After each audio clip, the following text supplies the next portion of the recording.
December 31st, 2016 at 1:38 a.m. Google Pixel XL versus iPhone 7 Plus, review of 3 key metrics.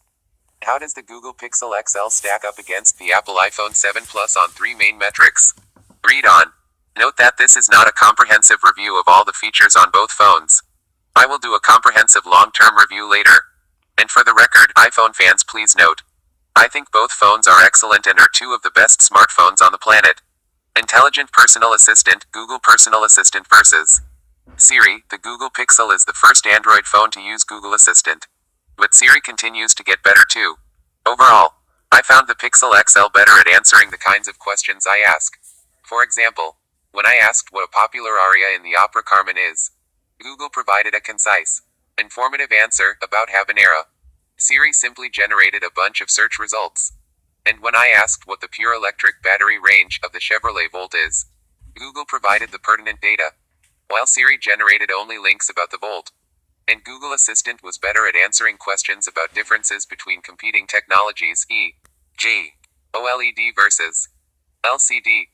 And Google Assistant is the hands-down winner on contextual questions.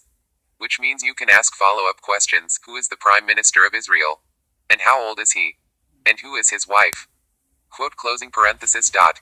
That said, Google Assistant and Siri were often tied on relatively straightforward questions, weather, stock quotes, etc. Closing parenthesis dot. And both provided the same responses to questions like, how much rain has Los Angeles had in 2016? Quote, winner, Pixel XL. UX, user experience, admittedly. This is a bit murky, but it's one of the reasons I still favor the iPhone. The iPhone and iOS make for a stable, tight platform with all the apps you would ever need. The problem is, these days you could say almost the same thing about the Google Pixel and Android. The Pixel XL, in fact, is eerily like iOS for the core experience with a core set of apps.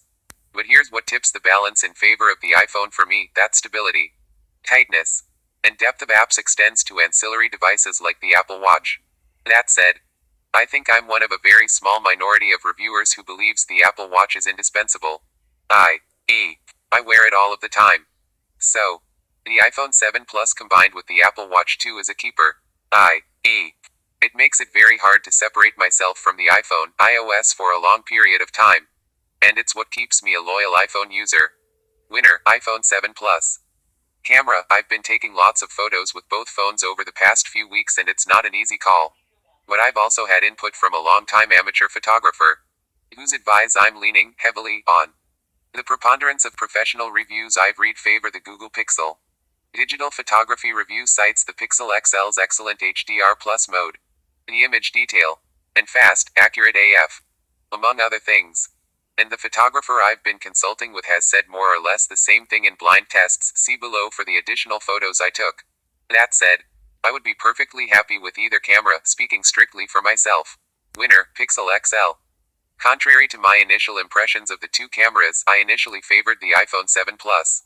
I'm now going to give it to the Pixel XL with the asterisk that 1. It lacks the dual lens and optical zoom of the iPhone 7 Plus, and 2. Many photos were a toss-up.